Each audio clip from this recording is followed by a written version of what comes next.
dia, gente. Vamos iniciar mais uma aula de história falando sobre a Guerra Fria. Mas o que foi a Guerra Fria? Foi um conflito indireto entre as duas superpotências que emergiram da Segunda Guerra Mundial, ou seja, os Estados Unidos e a União Soviética. Vai de 1945 até 1989, com a queda do Muro de Berlim e, posteriormente, com a extinção da União Soviética em 1991. A influência da Segunda Guerra Mundial no conflito. A queda da Alemanha foi um fator decisivo para saber quais os rumos do mundo após esse conflito.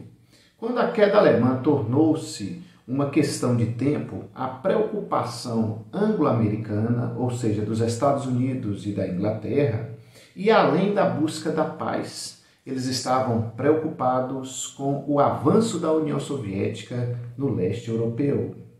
Diante disso, foram feitas conferências para decidir os rumos da Europa após a guerra. Uma delas foi a Conferência de Potsdam, feita em junho de 1945 na Alemanha, e acentuou os conflitos de interesses e a tensão no pós-guerra. Deixou evidente a diferença entre comunistas e capitalistas, que abria brechas para um novo conflito. É importante destacar aí, gente, que o comunismo é muitas vezes usado, quando nós falamos de Guerra Fria, como sinônimo de socialismo. No entanto, são coisas distintas. Para Karl Marx, o ideólogo do socialismo científico, o comunismo seria a última etapa no desenvolvimento da sociedade sem classes sociais, porque não haveria Estado.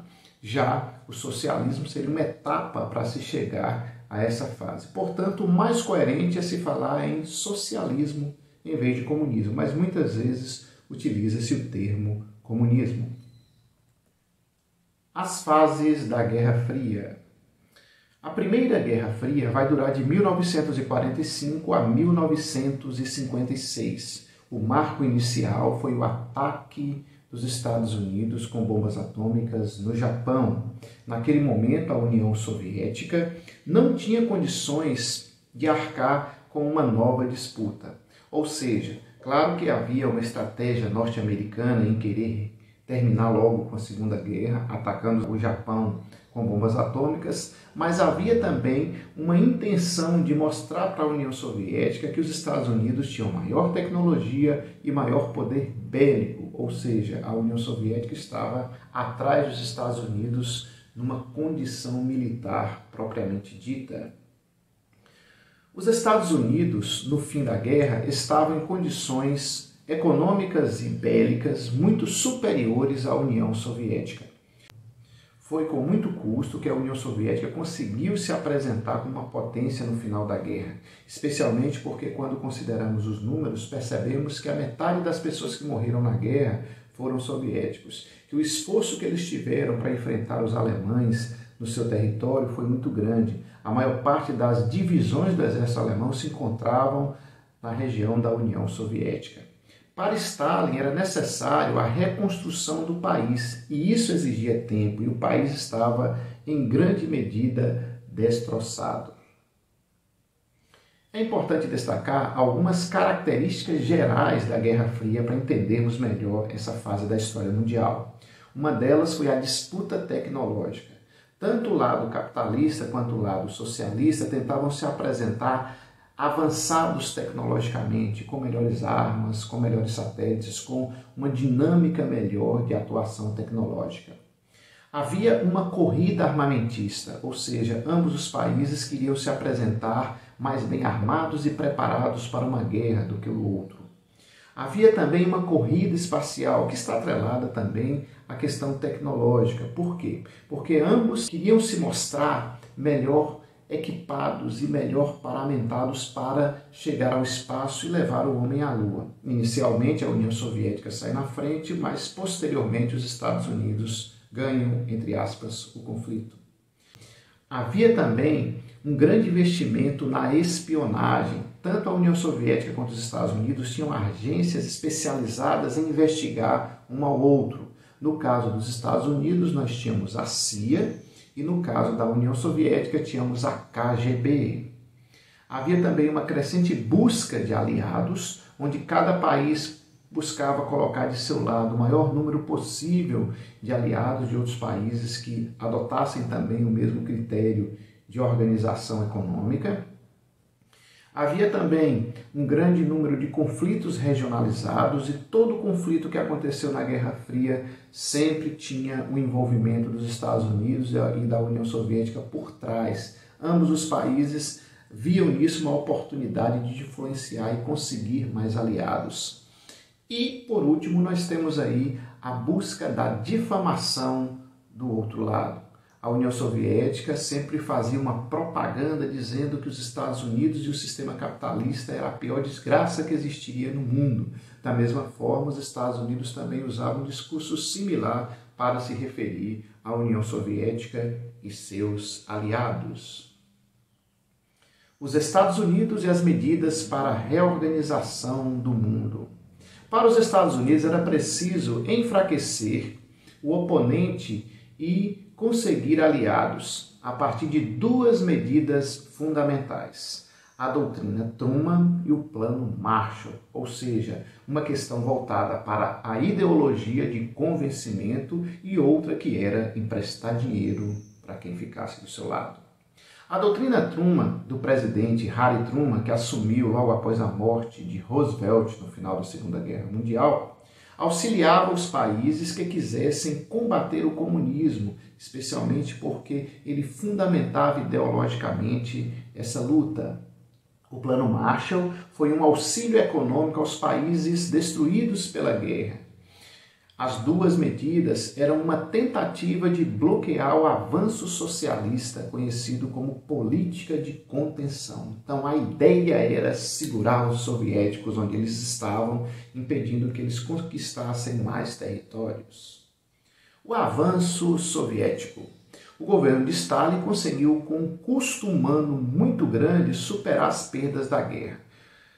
Em 1949, a União Soviética já tinha construído sua bomba atômica, mesmo precisando reconstruir o país que estava arrasado, e o risco de uma guerra atômica acabou criando o que os historiadores chamam de equilíbrio do terror, ou seja, a capacidade militar de ambos os países envolvidos diretamente na Guerra Fria, Estados Unidos e União Soviética, tinham armas tão poderosas que isso poderia levar à destruição da humanidade. A Primeira Guerra Fria. Principais acontecimentos. Dentre os acontecimentos que podemos destacar nessa primeira fase da Guerra Fria, temos aí a criação de dois blocos militares, a OTAN e o Pacto de Varsóvia. Foram pactos político-militares que reuniam países capitalistas e socialistas, ambos, cada um do seu jeito e do seu lado. Em 1949 foi criada a OTAN, Organização do Tratado do Atlântico Norte, reunindo diversos países liderados pelos Estados Unidos, e que ficavam no Atlântico Norte. Não houve países do Atlântico Sul, pelo menos nessa fase. O Pacto de Varsóvia foi criado em 1955, reunindo a União Soviética e seus aliados. A crise de Berlim foi um acontecimento que durou de 1948 a 1949. Berlim viveu a Guerra Fria em sua plenitude. A cidade, como o país, foi dividido em uma parte capitalista e outra socialista. A cidade virou vitrine para a propaganda tanto da União Soviética quanto dos Estados Unidos. Nós podemos observar no mapa da Alemanha que a Alemanha como um todo foi dividida. No final das contas, um lado, em azul, como podemos observar no mapa, se tornou capitalista, chamada de Alemanha Ocidental, e o outro lado ficou socialista, chamado de Alemanha Oriental. No entanto, podemos perceber a cidade de Berlim, que também foi dividida, ou seja, para os socialistas foi uma pedra no sapato, um enclave capitalista no meio de um país socialista. As potências ocidentais investiram maciçamente na parte ocidental, capitalista da cidade de Berlim, encravada na Alemanha Oriental, dando maior vigor a essa parte da Alemanha, que se mostrava mais próspera que a parte socialista. Para combater essa situação, a União Soviética cortou as vias de acesso para a Berlim Ocidental, criando a chamada Crise de Berlim, em uma tentativa de fazer os capitalistas desistirem dessa parte da cidade. Estava havendo uma situação muito incômoda para os soviéticos e também para a Alemanha socialista nessa situação, especialmente porque o Plano Marshall injetou muito dinheiro na parte capitalista do país e na parte capitalista da capital, fazendo com que a economia crescesse bastante.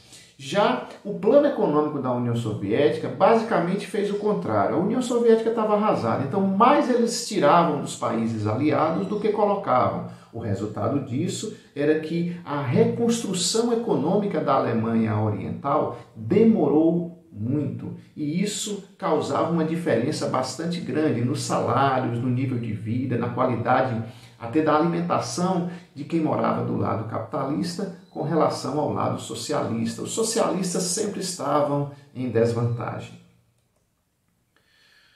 Como os capitalistas não desistiram de Berlim Ocidental, os Estados Unidos criaram uma ponte aérea para abastecer a cidade. Então foi mais ou menos o seguinte: a parte capitalista da capital ficou fechada, havia vias de acesso rodoviárias e ferroviárias que levavam e traziam funcionários, pessoas de uma maneira geral, e o resultado foi que a União Soviética cortou os acessos. Os Estados Unidos, como podemos ver nas imagens, não aceitou de maneira nenhuma perder essa parte da capital. O resultado foi que criou-se uma ponte aérea que levava de tudo, de água mineral, a dinheiro, a produtos de higiene, a maquinário, a produtos de supermercado, tudo via ponte aérea. Era algo caríssimo, mas os Estados Unidos dizem que não interessava o gasto. O que eles queriam era garantir a manutenção da capital alemã capitalista dentro do lado socialista.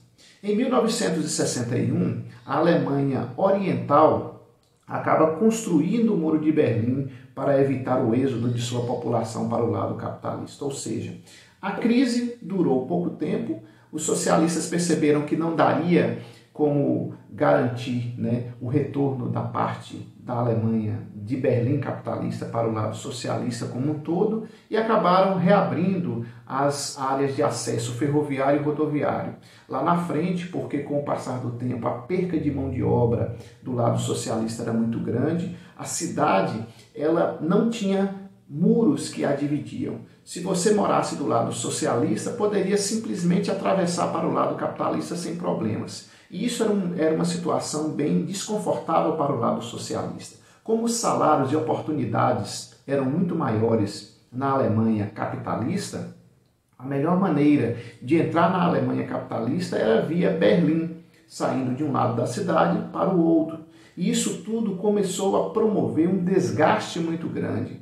Os alemães socialistas formavam médicos, engenheiros e todo tipo de profissional bem gabaritado que simplesmente acabavam desaparecendo. Você saía em determinado momento na Alemanha Oriental, em Berlim Oriental, buscando médico e chegava no hospital, cadê o médico para me atender, gente? O médico sumiu. Quando eles iam investigar, o médico tinha recebido um convite para trabalhar em Berlim capitalista ou em outra parte da Alemanha capitalista e simplesmente abandonava o emprego porque o salário ganho no lado capitalista era muito maior. Então isso tudo criou uma situação tão desconfortável que não restou alternativa para a Alemanha socialista a não ser a construção do Muro de Berlim.